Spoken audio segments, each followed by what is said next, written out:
selamat datang di YouTube channel Dewa Minako Begau.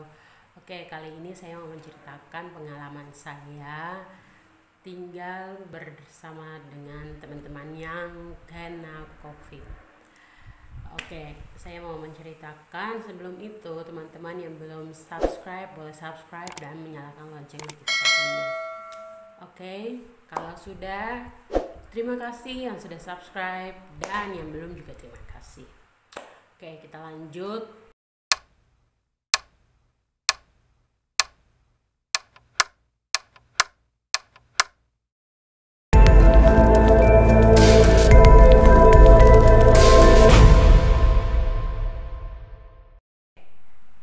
Saya langsung menceritakan pengalaman saya. Oke, jadi waktu pada tanggal 18 Maret tahun 2020 itu di tempat tinggal saya itu ada yang kena COVID, ada yang positif COVID. Nah, terus dilarikan ke rumah sakit. Sebelumnya itu belum tahu kalau dia positif atau tidaknya, belum tahu. Tapi karena gejala-gejalanya menunjukkan ke sana, akhirnya dilarikan ke rumah sakit. Sampai di rumah sakit ditunggu berapa hari, kemudian terus di tes swab. Akhirnya hasilnya keluar dan hasil itu menyatakan bahwa saudara kita ini dinyatakan positif COVID-19. Setelah itu akhirnya kita satu rumah itu di rapid semua, termasuk saya juga di rapid. Oke, ada beberapa yang reaktif, ada beberapa yang non reaktif. Nah, saya sendiri pertamanya itu non reaktif. Akhirnya kita dipisahkan. Kita beberapa yang non reaktif itu dipisahkan dari tempat tinggal, itu pindah ke tempat lain, di rumah lain gitu. Akhirnya setelah kita dipindahkan sekitaran 2-3 hari, 2-3 hari langsung kita dipisahkan. Setelah itu diatur lagi tempatnya, di tempat tinggal kita itu diatur lagi, jadi dia buat jarak. Nah, akhirnya kami yang di tempat lain itu kembali lagi ke tempat situ. Nah, setelah itu kami tunggu 14 hari, kemudian kita di rapid yang kedua kali. Nah, terus rapid yang kedua kali ini baru saya dinyatakan reaktif. Nah, pada saat pertama kali saya mendengar kalau saya reaktif sih, pertamanya agak takut, tapi dijelaskan bahwa di rapid ini tuh maksudnya dia itu belum tentu corona begitu. Oh iya, sudah paham. Akhirnya sebelumnya itu pas corona ini masuk ke Indonesia itu sebelum masuk ke Indonesia itu saya dan saya punya teman-teman itu sudah prepare dalam arti kita tuh sudah searching gejala-gejalanya itu seperti apa, terus nanti cara mengobatinya itu seperti apa corona ini. Nah, seperti itu. Jadi saya dan teman-teman saya itu pertama itu kami sudah gempar-gempar untuk searching itu.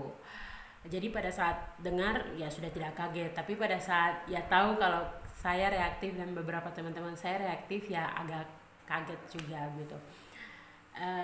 Agak kaget karena menurut kita waktu itu tuh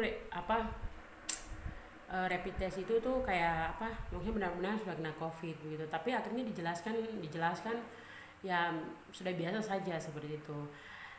Terus saya iseng bicara sama teman-teman, saya bilang, alah, corona itu takut sama orang Papua, padahal terada cuma bercanda teman-teman, itu cuma bahasa mainnya saya saja gitu.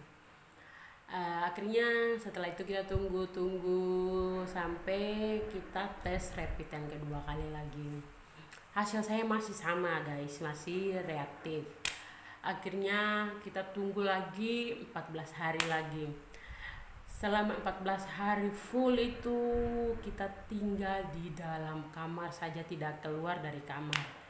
Jadi sumpah kepala itu pusing sekali, karena maksudnya begini, dari kamar itu kita keluar hidup udara segar itu it's okay, kita tidak jadi masalah. Tapi ini selama 14 hari toh juga kalau mau keluar mungkin kita cuma mau jemur jemur kita punya badan ini kayak panas matahari pagi, itu baru kita bisa keluar. Kalau tidak, no, tidak boleh keluar sama sekali. Mau minum juga ya suruh yang teman-teman yang di luar yang tolong ambilin gitu. Akhirnya selama 14 hari tunggu, oh Tuhan, pokoknya kegiatan apa saja yang dilakukan di dalam itu dia cuma duduk, berdiri ke kamar mandi, balik, tidur, makan, tidur lagi, begitu-begitu, pokoknya kerjaan cuma itu saja. Jadi kayak cuma bosan yang full punya. Nah akhirnya 14 hari kemudian kita tes swab. Puji Tuhan kita dibiayai dari kampus Universitas Negeri Surabaya dan dari pemerintah Surabaya. Nah terus kami yang beberapa kami pergi swab test ke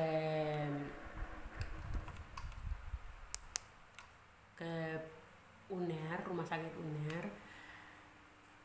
Saya swab test di sana, terus setelah swab test kita tunggu lagi 7 hari. Nah selama menunggu swab test itu keluar, selama 7 hari itu juga harus tinggal di dalam tempat itu. Pusing jadinya. Nah akhirnya hasil yang dari UNER ini sudah keluar, puji Tuhan. Hasil pertama saya negatif, tidak ada COVID di dalam tubuh saya. Akhirnya kita yang negatif sama teman-teman yang positif itu dipisahkan lagi. Ada yang positif, ada yang negatif. Jadi kita dipisahkan lagi. Nah akhirnya dites semua karena kami yang tinggal dalam satu rumah itu tuh sekitaran 50 orang. Jadi harus dites itu bergiliran. Jadi ya sambil tunggu itu juga lumayan capek begitu. Akhirnya kita yang dites negatif itu masih dipisahkan lagi dulu. Pisahkan itu kan kita ada sekitaran beberapa kamar itu, jadi dibagi. Jadi yang positif, terus reaktif, non reaktif, terus negatif seperti itu, supaya mungkin tidak tergabung gitu. Nah, akhirnya setelah semua di swab test, setelah di swab akhirnya kembali lagi ke gelombang yang pertama. Jadi kita swab test yang kedua kalinya. Swab test yang kedua kali ini kita harus tunggu lagi, harus tunggu 7 hari lagi. Tapi kita tes swab yang kedua ini itu kita tes swab di Prima, rumah sakit di rumah sakit ya primer. Nah kita swab di situ, terus kita tunggu lagi beberapa hari, kemudian hasilnya keluar. Tapi sangat gugup karena hasil ini itu menentukan kalau saya ini benar-benar kena COVID atau tidak gitu. Akhirnya tunggu, terus dikasih tahu, diinfokan, Esther kamu gini, pertama itu saya dikerjain. Pertama dibilang gini, Esther kamu positif lagi, jadi kamu tidak boleh keluar dari situ, harus tinggal di situ lagi ya, dibilang gitu. Saya sudah pusing pokoknya. Tapi langsung dibilang gini, enggak Ter, cuma bercanda, jadi angkat pakaian bilang gitu. Sudah akhirnya dinyatakanlah saya negatif. Akhirnya selama tinggal dengan teman-teman, sama teman-teman yang pertama yang satu kamar dengan saya itu ada yang positif, ada yang negatif. Terus di kamar yang kedua juga pas hasil kedua ada yang positif, ada yang negatif juga. Jadi setelah itu kita yang negatif 2 kali itu dipindahkan. Terus kita yang negatif ini, kita selama COVID itu puji Tuhan masih ada pemerintah Surabaya yang membantu kita dalam mengantarkan makan. Jadi kita tuh pokoknya mereka yang sediakan, pagi siang sore kita tinggal makan gitu. Nah terus tidak dari kita punya gereja juga mereka selalu bawakan kayak buah-buahan, terus minuman, terus obat-obatan, vitamin, itu semua dari teman-teman gereja itu siapkan. Jadi pokoknya selama pada saat kena corona itu, pada saat dalam karantina itu ya tidak ada kekurangan, makanan tuh ada, obat ada, semua lengkap. Tuh terus dari universitas, terus dari fakultas itu sangat-sangat memperhatikan kita. Jadi selama masa karantina di karantina mandiri di tempat kami tinggal, di tempat saya tinggal, itu tuh sangat diperhatikan gitu. Jadi sangat mengucap syukur lah ya, pada saat lagi menghadapi masalah seperti ini masih ada orang yang memperhatikan kita, beberapa teman-teman yang dari tanah rantau seperti itu. Terus setelah dari situ akhirnya pada bulan itu kita dinyatakan sembuh semua, sembuh dari corona. Jadi yang tinggal dengan kita ada orang tua 2 orang, puji Tuhan tidak kena apa-apa, puji Tuhan sembuh. Terus teman-teman sekitaran 50-an lebih semua sembuh.